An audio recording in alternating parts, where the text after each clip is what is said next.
10th standard SCERT new syllabus chapter 2 പാഠഭാഗങ്ങളാണ് കഴിഞ്ഞ ക്ലാസ്സിൽ നമ്മൾ പറഞ്ഞു നിർത്തിയത്. സ്ത്രീ സമത്വത്തിന് വേണ്ടി വാദിച്ച വനിതയായ മാഡം ഴാങ് റോളണ്ടിനെ കുറിച്ച്, ഫ്രാൻസിലെ വനിതയായ ഴാങ് റോളണ്ടിനെ കുറിച്ചാണ് കഴിഞ്ഞ ക്ലാസ്സിൽ പറഞ്ഞു നിർത്തിയത്. ആ പാഠഭാഗത്തെ ബാക്കി ഭാഗമാണ് ഇന്നത്തെ ക്ലാസ്സിൽ നമ്മൾ ചർച്ച ചെയ്യുന്നത്. പാഠഭാഗത്തേക്ക് കിടക്കാം. ഫ്രാൻസിലെ ഉന്നത കുലജാതർ പരമ്പരാഗതമായി ധരിച്ചിരുന്ന കാൽമുട്ടുവരെ ഇറക്കമുള്ള പാൻസ് അറിയപ്പെട്ടിരുന്നത് ബ്രീച്ചുകൾ. ഉന്നത കുലജാതരോടുള്ള പ്രതിഷേധത്തിൻ്റെ ഭാഗമായി തൊഴിലാളികളും കർഷകരും ധരിച്ച കാൽപാദം വരെ എത്തുന്ന നീളൻ ട്രൗസറുകൾ അറിയപ്പെട്ടത് പാൻറ്റലോൺ. അപ്പോൾ ഉന്നത കുലജാതർ ധരിച്ചിരുന്ന പാൻസാണ് ബ്രീച്ചുകൾ. അവരോടുള്ള പ്രതിഷേധത്തിൻ്റെ ഭാഗമായി കർഷകരും തൊഴിലാളികളും ധരിച്ച ട്രൗസറുകൾ അറിയപ്പെട്ടിരുന്നത് പാൻറ്റലോൺ. പാൻറ്റലോൺ ധരിച്ചവർ അറിയപ്പെട്ടിരുന്നത് സാൻസ്കുലോട്ടുകൾ. പാൻറ്റലോൺ ധരിച്ചവർ അറിയപ്പെട്ടിരുന്നത് സാൻസ്കുലോട്ടുകൾ. അടിമത്തത്തിൽ നിന്ന് മോചിപ്പിക്കപ്പെട്ടവർ എന്ന് സൂചിപ്പിക്കുന്നതിന് വേണ്ടി തൊഴിലാളികൾ ധരിച്ചിരുന്ന ചുവപ്പ് നിറത്തിലുള്ള തൊപ്പിയാണ് ഫ്രിജിയൻ തൊപ്പി. അടിമത്തത്തിൽ നിന്ന് മോചിപ്പിക്കപ്പെട്ടവർ എന്ന് സൂചിപ്പിക്കാൻ വേണ്ടി തൊഴിലാളികൾ ധരിച്ചിരുന്ന തൊപ്പിയാണ് ഫ്രിജിയൻ തൊപ്പി. ഫ്രഞ്ച് വിപ്ലവത്തിൻ്റെ ഒരു പ്രധാന ഫലമാണ് ഫ്രഞ്ച് മനുഷ്യാവകാശ പ്രഖ്യാപനം. അപ്പോൾ നമ്മൾ ഫ്രാൻസിലെ ഉന്നത കുലജാതരുടെ പാൻസാണ് ബ്രീച്ചുകൾ, അതിനെക്കുറിച്ചാണ് പറഞ്ഞത്. പിന്നെ കൃഷിക്കാരും തൊഴിലാളികളും ധരിച്ചിരുന്ന ട്രൗസറാണ് പാൻറ്റലോൺ. പാൻറ്റലോൺ ധരിച്ചിരുന്നവർ അറിയപ്പെട്ടിരുന്നത് സാൻസ്കുലോട്ടുകൾ. അവരുടെ തൊപ്പി, അടിമത്തത്തിൽ നിന്ന് മോചിക്കപ്പെട്ടവരുടെ തൊപ്പിയാണ് ഫ്രിജിയൻ തൊപ്പി. ഫ്രഞ്ച് വിപ്ലവത്തിൻ്റെ ഒരു പ്രധാനപ്പെട്ട ഫലമാണ് ഫ്രഞ്ച് മനുഷ്യാവകാശ പ്രഖ്യാപനം. സ്വതന്ത്രരും അവകാശങ്ങളിൽ തുല്യതയുള്ളവരുമായിട്ടാണ് മനുഷ്യർ ജനിക്കുന്നതും ജീവിക്കുന്നതും. ദേശീയ സഭ ഫ്രാൻസിനായി തയ്യാറാക്കിയ ഭരണഘടനയുടെ ആമുഖത്തിൽ നൽകിയിട്ടുള്ള മനുഷ്യാവകാശ പ്രഖ്യാപനത്തിലെ ഒരു ഭാഗമാണിത്. എന്താണ് അതിൽ പറഞ്ഞിരിക്കുന്നത്? സ്വതന്ത്രവും അവകാശങ്ങളിൽ തുല്യതയുള്ളവരുമായിട്ടാണ് മനുഷ്യൻ ജനിക്കുന്നതും ജീവിക്കുന്നതും.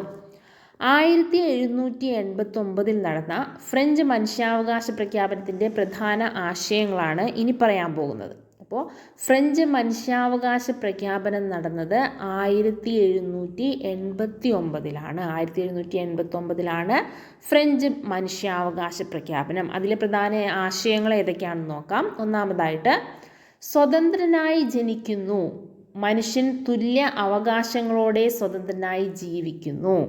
രണ്ടാമത്തത്, എല്ലാ രാഷ്ട്രീയ കൂട്ടായ്മകളുടെയും ലക്ഷ്യം മനുഷ്യൻ്റെ സ്വാഭാവികവും അവിഭാജ്യവുമായ അവകാശങ്ങൾ സംരക്ഷിക്കുക എന്നതാണ്.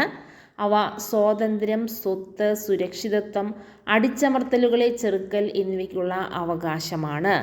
3, എല്ലാ പരമാധികാരവും രാഷ്ട്രത്തിൽ കുടികൊള്ളുന്നു. മറ്റുള്ളവർക്ക് ഹാനികരമല്ലാത്ത പ്രവർത്തനങ്ങൾ നടത്താനുള്ള അധികാരമാണ് സ്വാതന്ത്ര്യത്തിൽ ഉൾക്കൊള്ളുന്നത്. നാലാമത്തതാണ്, സമൂഹത്തിന് ഹാനികരമാകുന്ന പ്രവർത്തനങ്ങളെ വിലക്കാനുള്ള അവകാശം മാത്രമേ നിയമത്തിന് ഉള്ളൂ. സമൂഹത്തിന് ഹാനികരമാകുന്ന പ്രവർത്തനങ്ങളെ വിലക്കാനുള്ള അവകാശം മാത്രമേ നിയമത്തിനുള്ളൂ. ഇത്രയും കാര്യങ്ങളാണ് 1789 നടന്ന ഫ്രഞ്ച് മനുഷ്യാവകാശ പ്രഖ്യാപനത്തിൻ്റെ ആശയങ്ങൾ. ഫ്രഞ്ച് ദേശീയ സഭ നടത്തിയ പരിഷ്കാരങ്ങൾ ഏതൊക്കെയാണെന്ന് നോക്കാം. രാജ്യത്താകമാനം ഏകീകൃത ഭരണഘടന നടപ്പിലാക്കി. അസൈനാറ്റ് എന്ന പേരിൽ പുതിയ കടലാസ് കറൻസി പുറത്തിറക്കി. അപ്പോൾ ഫ്രഞ്ച് ദേശീയ സഭ പുറത്തിറക്കിയ കടലാസ് കറൻസിയാണ് അസൈനാറ്റ്. മതമേധാവികളുടെ നിയന്ത്രണത്തിലായിരുന്ന സ്വത്തുക്കൾ കണ്ടുകെട്ടി. പൂർണ്ണമായ മതസഹിഷ്ണുത പ്രഖ്യാപിച്ചു. പുരോഹിതർ ഗവൺമെൻറ്റിൻ്റെ ശമ്പളം പറ്റുന്നവരായി മാറി. അപ്പോൾ ഫ്രഞ്ച് ദേശീയ സഭ നടപ്പിലാക്കിയ പരിഷ്കാരങ്ങൾ ഏതൊക്കെയാണ്? രാജ്യത്താകമാനം ഏകീകൃത ഭരണഘടന നടപ്പിലാക്കി. അസൈനാറ്റ് എന്ന പേരിൽ പുതിയ കടലാസ് കറൻസി പുറത്തിറക്കി. മതമേധാവികളുടെ നിയന്ത്രണത്തിലായിരുന്ന സ്വത്തുക്കൾ കണ്ടുകെട്ടി. പൂർണ്ണമായ മതസഹിഷ്ണുത പ്രഖ്യാപിച്ചു. പുരോഹിതർ ഗവൺമെൻറ്റിൻ്റെ ശമ്പളം പറ്റുന്നവരായി മാറി. 1789 ഫ്രാൻസിൽ പുറത്തിറക്കിയ പേപ്പർ കറൻസിയാണ് അസൈനാറ്റ്. 1789 ഫ്രാൻസിൽ പുറത്തിറക്കിയ പേപ്പർ കറൻസിയാണ് അസൈനാറ്റ്. 1792 ഫ്രാൻസിൽ ദേശീയ സഭയുടെ സ്ഥാനത്ത് നിലവിൽ വന്ന പുതിയ ഭരണസമിതിയാണ് നാഷണൽ കൺവെൻഷൻ. അപ്പോൾ ദേശീയ സഭയും മാറി. ദേശീയ സഭയുടെ സ്ഥാനത്ത് നിലവിൽ വന്ന പുതിയ ഭരണസമിതിയാണ് ഏത്? National convention. നാഷണൽ കൺവെൻഷൻ ഫ്രാൻസിനെ ഒരു റിപ്പബ്ലിക്കായി പ്രഖ്യാപിക്കുകയും ലൂയി 16 വധശിക്ഷയ്ക്ക് വിധേയനാക്കുകയും ചെയ്തു. റിപ്പബ്ലിക് ആയി മാറിയ ഫ്രാൻസിൻ്റെ ഭരണനേതൃത്വം പിടിച്ചെടുത്തത് ജാക്കോബിനുകളാണ്. അപ്പോൾ നാഷണൽ കൗൺസിൽ ഫ്രാൻസിനെ ഒരു റിപ്പബ്ലിക്കായി പ്രഖ്യാപിച്ചു. പ്രഖ്യാപിച്ചത് നാഷണൽ കൗൺസിലാണ്. ലൂയി 16 വധശിക്ഷയ്ക്ക് വിധേയനാക്കിയതും നാഷണൽ കൺവെൻഷനാണ്. റിപ്പബ്ലിക്കായി മാറിയ ഫ്രാൻസിൻ്റെ ഭരണനേതൃത്വം പിടിച്ചെടുത്തത് ആരാണ്? അത് ജാക്കോബിനുകളാണ്. യൂറോപ്പിലെ പ്രബല ശക്തികളായ ബ്രിട്ടനും ഓസ്ട്രിയയും റഷ്യയും ഫ്രാൻസിനെ ആക്രമിച്ചപ്പോൾ ഈ സ്ഥിതിവിശേഷം നേരിടുന്നതിന് വേണ്ടി രൂപീകരിച്ച കമ്മിറ്റിയാണ് പൊതുരക്ഷാ കമ്മിറ്റി. കമ്മിറ്റിയുടെ നേതൃത്വത്തിൽ അതിഭീകരമായ ഭരണമാണ് പാരീസിൽ അരങ്ങേറിയത്. യൂറോപ്പിലെ പ്രബല ശക്തികളായ ബ്രിട്ടനും ഓസ്ട്രിയയും റഷ്യയും ഫ്രാൻസിനെ ആക്രമിച്ചപ്പോൾ ഈ സ്ഥിതിവിശേഷം നേരിടുന്നതിന് വേണ്ടി രൂപീകരിച്ച കമ്മിറ്റിയാണ് പൊതുരക്ഷാ കമ്മിറ്റി. ഭീകരവാഴ്ച സമയത്ത് പാരീസ് നഗരത്തിൻ്റെ ഭരണം ആരുടെയെല്ലാം കൈകളിലായിരുന്നു? ഡാൻഡൻ, ഹെബർട്സ് മാരാട്ട്, റോബസ്പിയർ. ഡാൻഡൻ, ഹെബർട്ട് മരാട്ട്, റോബസ്പിയർ എന്നിവരുടെ നേതൃത്വത്തിലായിരുന്നു പാരീസ് നഗരം. പ്രഭുക്കൾ, പുരോഹിതർ, രാജാവിനെ അനുകൂലിക്കുന്നവർ എന്നിങ്ങനെ ആയിരക്കണക്കിന് ജനങ്ങളെ ദിനം പ്രതി രാജ്യദ്രോഹികളെന്ന് മുദ്രകുത്തി കാരാഗൃഹത്തിൽ അടച്ചു. ജയിലുകൾ നിറഞ്ഞപ്പോൾ തിരക്ക് കുറയ്ക്കാൻ വേണ്ടി 1500ഓളം പേരെ പാരീസിലെ തെരുവുകളിൽ വെച്ച് കൊലപ്പെടുത്തി. ഇതാണ് കുപ്രസിദ്ധമായ സെപ്റ്റംബർ കൂട്ടക്കൊല. അപ്പോൾ ഫ്രാൻസുമായി ബന്ധപ്പെട്ടതാണ് എന്ത്? സെപ്റ്റംബർ കൂട്ടക്കൊല. ജനങ്ങളെ കൊന്നൊടുക്കാൻ വേണ്ടി നിർമ്മിച്ച പ്രത്യേക യന്ത്രമാണ് ഗില്ലറ്റിൻ. ഫ്രഞ്ച് വിപ്ലവകാലത്ത് ഉയർന്നു വന്ന രാഷ്ട്രീയ സാമൂഹിക വിഭാഗമായ ജാക്കോബിൻ സംഘത്തിൻ്റെ തലവനാണ് റോബസ്പിയർ. ജാക്കോബിൻ സംഘത്തിൻ്റെ തലവനാരാണ്? റോബസ്പിയർ. ഫ്രഞ്ച് വിപ്ലവകാലത്ത് ഉയർന്നു വന്ന മിതവാദ നിലപാടുകൾ സ്വീകരിച്ച സംഘമാണ് ജിറോണ്ടിസ്റ്റുകൾ. ഭൂവുടമകളും വ്യാപാരികളുമായ ഉന്നതവർഗക്കാരുടെ പ്രതിനിധികളായിരുന്നു ഇവർ. വിപ്ലവ കലണ്ടർ. ഫ്രാൻസിൽ നിലവിലുണ്ടായിരുന്ന ഗ്രിഗോറിയൽ കലണ്ടറിന് പകരമായി 1793 ഒക്ടോബറിൽ നിലവിൽ വന്ന കലണ്ടറാണ് വിപ്ലവ കലണ്ടർ. ഈ കലണ്ടർ തുടങ്ങുന്നത് ഫ്രാൻസ് റിപ്പബ്ലിക്കായി മാറിയ 1792 സെപ്റ്റംബർ 22-നാണ്. അപ്പോൾ ഫ്രാൻസ് റിപ്പബ്ലിക്കായി മാറിയതെന്നാണ് 1792 സെപ്റ്റംബർ 22-നാണ് ഫ്രാൻസ് റിപ്പബ്ലിക്കായി മാറിയത്. ഈ കലണ്ടർ 7 ദിവസങ്ങളുള്ള ആഴ്ചകൾക്ക് പകരം 10 ദിവസങ്ങൾ വീതമുള്ള 3 ദശകങ്ങളാണ്. വിപ്ലവത്തിൻ്റെ 12ാം വർഷം വരെ ഈ കലണ്ടറാണ് ഫ്രാൻസിൽ പ്രചാരത്തിലിരുന്നത്. ഗില്ലറ്റിൻ എന്ന ആശയം നിർദ്ദേശിച്ചത് ഡോക്ടർ ജോസഫ്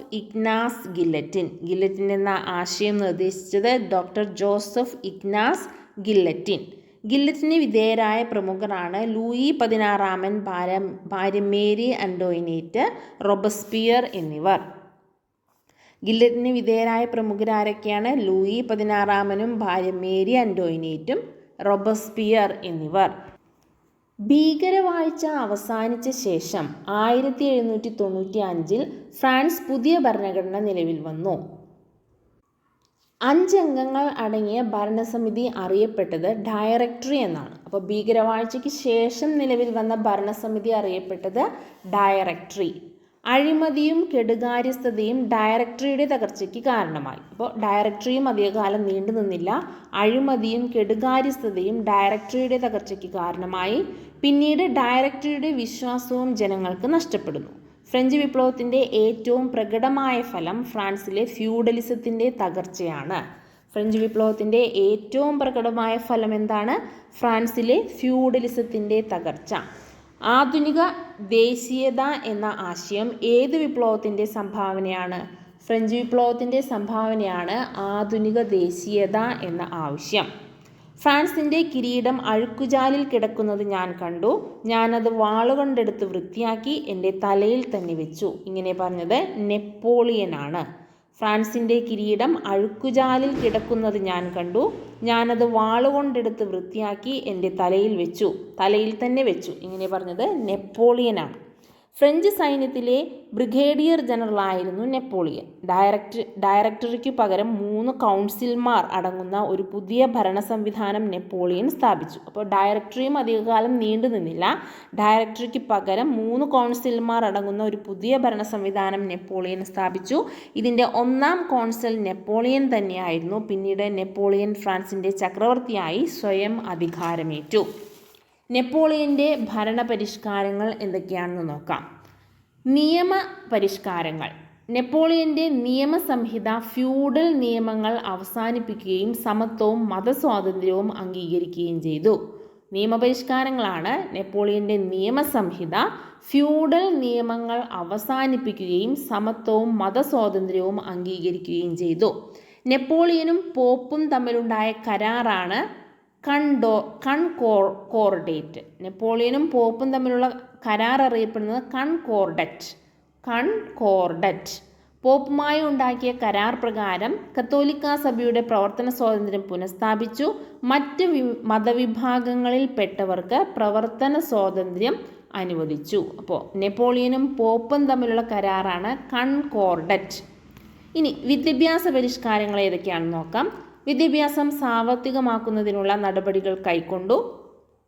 ലിസൈ എന്ന പേരിൽ സർക്കാർ നിയന്ത്രണത്തിലുള്ള വിദ്യാലയങ്ങൾ സ്ഥാപിച്ചു. അപ്പോൾ നെപ്പോളിയൻ സ്ഥാപിച്ച വിദ്യാലയങ്ങളാണ് ലിസൈസ്. ലിസൈ എന്ന പേരിൽ സർക്കാർ നിയന്ത്രണത്തിലുള്ള വിദ്യാലയങ്ങൾ സ്ഥാപിച്ചു. യൂണിവേഴ്സിറ്റി ഓഫ് ഫ്രാൻസ് എന്ന പേരിൽ ഒരു ദേശീയ സർവകലാശാല സമ്പ്രദായം ആരംഭിച്ചു. ഈ സംവിധാനത്തിലൂടെ രാജ്യത്തെ വിദ്യാഭ്യാസ രംഗത്തെ നിയന്ത്രിച്ചു. സാമ്പത്തിക പരിഷ്കാരങ്ങൾ. ബാങ്ക് ഓഫ് ഫ്രാൻസ് സ്ഥാപിക്കുകയും ഏകീകൃത കറൻസി സമ്പ്രദായം നടപ്പിലാക്കുകയും ചെയ്തത് ആരാണ്? അത് നെപ്പോളിയനാണ്. ബാങ്ക് ഓഫ് ഫ്രാൻസ് സ്ഥാപിക്കുകയും ഏകീകൃത കറൻസി സമ്പ്രദായം നടപ്പിലാക്കുകയും ചെയ്തു. സൈനിക പരിഷ്കാരങ്ങൾ. സൈന്യത്തെ പല ബറ്റാലിയനുകളായി പുനഃസംഘടിപ്പിച്ചു. ബ്രിട്ടനെ സാമ്പത്തികമായി തകർക്കാൻ നെപ്പോളിയൻ ആവിഷ്കരിച്ച പദ്ധതിയാണ് കോണ്ടിനെൻ്റൽ വ്യവസ്ഥ. ബ്രിട്ടനെ സാമ്പത്തികമായി തകർക്കാൻ നെപ്പോളിയൻ ആവിഷ്കരിച്ച പദ്ധതിയാണ് കോണ്ടിനെൻ്റൽ വ്യവസ്ഥ.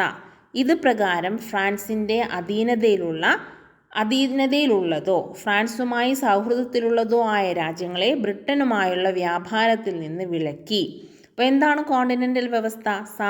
ബ്രിട്ടനെ സാമ്പത്തികമായി തകർക്കാൻ നെപ്പോളിയൻ ആവിഷ്കരിച്ച പദ്ധതിയാണ് കോണ്ടിനെൻ്റൽ വ്യവസ്ഥ.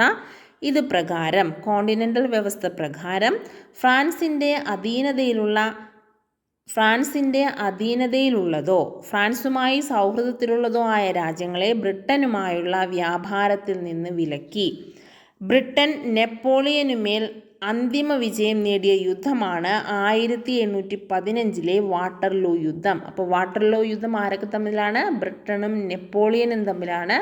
1815 വാട്ടർലൂ യുദ്ധം. അതിൽ ജയിച്ചത് ബ്രിട്ടൻ ആയിരുന്നു.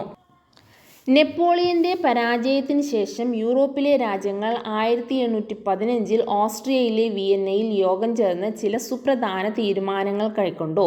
ഇത് വിയന്ന സമ്മേളനം എന്നറിയപ്പെടുന്നു. നെപ്പോളിയൻ്റെ പരാജയത്തിന് ശേഷം യൂറോപ്പിലെ രാജ്യങ്ങൾ 1815 ഓസ്ട്രിയയിലെ വിയന്നയിൽ യോഗം ചേർന്ന് ചില സുപ്രധാന തീരുമാനങ്ങൾ കൈക്കൊണ്ടു. ഇത് വിയന്ന സമ്മേളനം എന്നറിയപ്പെടുന്നു. വിയന്ന സമ്മേളനത്തിന് നേതൃത്വം നൽകിയത് ഓസ്ട്രിയൻ ചാൻസലറായിരുന്ന മെറ്റേണിച്ച് ആയിരുന്നു. വിയന്ന സമ്മേളനത്തിന് നേതൃത്വം നൽകിയത് ഓസ്ട്രിയൻ ചാൻസലറായിരുന്ന മെറ്റേണിച്ച് ആയിരുന്നു. വിയന്ന സമ്മേളനത്തോടുകൂടി യൂറോപ്പിലെ ഫ്രഞ്ച് മേധാവിത്വം അവസാനിച്ചു. വിയന്ന സമ്മേളനത്തോടുകൂടി യൂറോപ്പിലെ ഫ്രഞ്ച് മേധാവിത്വം അവസാനിച്ചു. വിയന്ന സമ്മേളനത്തിൻ്റെ പ്രധാന തീരുമാനങ്ങൾ എന്തൊക്കെയാണെന്ന് നോക്കാം. യൂറോപ്പിലെ രാജ്യങ്ങളിൽ ഫ്രഞ്ച് വിപ്ലവത്തിന് മുമ്പുള്ള രാജഭരണം പുനഃസ്ഥാപിക്കുക, ഫ്രാൻസിൽ ബൂർബൻ രാജവംശം പുനഃസ്ഥാപിക്കുക, ബ്രിട്ടൻ്റെ സൈനിക മേധാവിത്വം റഷ്യയുടെ തെക്കൻ യൂറോപ്പിലെ ആധിപത്യവും അംഗീകരിക്കുക, മധ്യ യൂറോപ്പിൽ ഓസ്ട്രേലിയയിലെ മേധാവിത്വം അംഗീകരിക്കുക. തലസ്ഥാനമായ ശ്രീരംഗപട്ടണത്ത് സ്വാതന്ത്ര്യത്തിൻ്റെ മരം നട്ടത് ടിപ്പു സുൽത്താനാണ്. അപ്പോൾ വിയറ്റ്നാം സമ്മേളനത്തിന് നേതൃത്വം നൽകിയത് ഓസ്ട്രിയൻ ചാൻസലറായിരുന്ന മെറ്റേണിച്ച് ആയിരുന്നു. വിയറ്റ്നാം സമ്മേളനത്തോടു കൂടി യൂറോപ്പിലെ ഫ്രഞ്ച് മേധാവിത്വം അവസാനിച്ചു. വിയറ്റ്നാം സമ്മേളനത്തിൻ്റെ പ്രധാന തീരുമാനങ്ങൾ: യൂറോപ്പിലെ രാജ്യങ്ങളിൽ ഫ്രഞ്ച് വിപ്ലവത്തിനു മുമ്പുള്ള രാജഭരണം പുനഃസ്ഥാപിക്കുക, ഫ്രാൻസിൽ ബൂബർ രാജവംശം പുനഃസ്ഥാപിക്കുക, ബ്രിട്ടൻ്റെ നാവിക മേധാവിത്വവും റഷ്യയുടെ തെക്കൻ യൂറോപ്പിലെ ആധിപത്യവും അംഗീകരിക്കുക, മധ്യ യൂറോപ്പിൽ ഓസ്ട്രിയയുടെ മേധാവിത്വം അംഗീകരിക്കുക. ഇത്രയുമായിരുന്നു വിയറ്റ്നാം സമ്മേളനത്തിലെ എടുത്ത തീരുമാനങ്ങൾ. തലസ്ഥാനമായി ശ്രീരംഗപട്ടണത്ത് സ്വാതന്ത്ര്യത്തിൻ്റെ മരം നട്ടത് ടിപ്പു സുൽത്താനാണ്. ഇത്രയും ഭാഗങ്ങളാണ് രണ്ടാമത്തെ ചാപ്റ്ററിൽ ഉൾപ്പെടുത്തിയിട്ടുള്ളത്. Thank you.